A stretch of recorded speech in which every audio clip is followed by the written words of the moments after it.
অনুশীলনী R.1 class 9 question number 8 কৈছে যে সৰল কৰা √10 * √5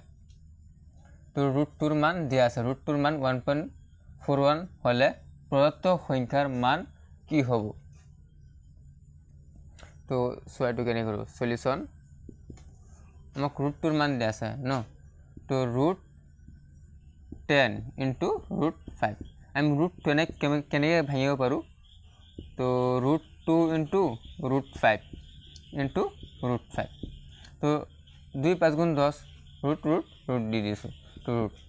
তো সোয়া √2 আছে ইনটু √5 আমি কি লিখিব পাৰো 5 বুলি লিখিব পাৰো তো সোয়া √2 মান ইয়াত কি দি আছে 1.41 ইনটু 5 সাইডত এনেকৈ লিখি লবা এতেকে √2 = 1.41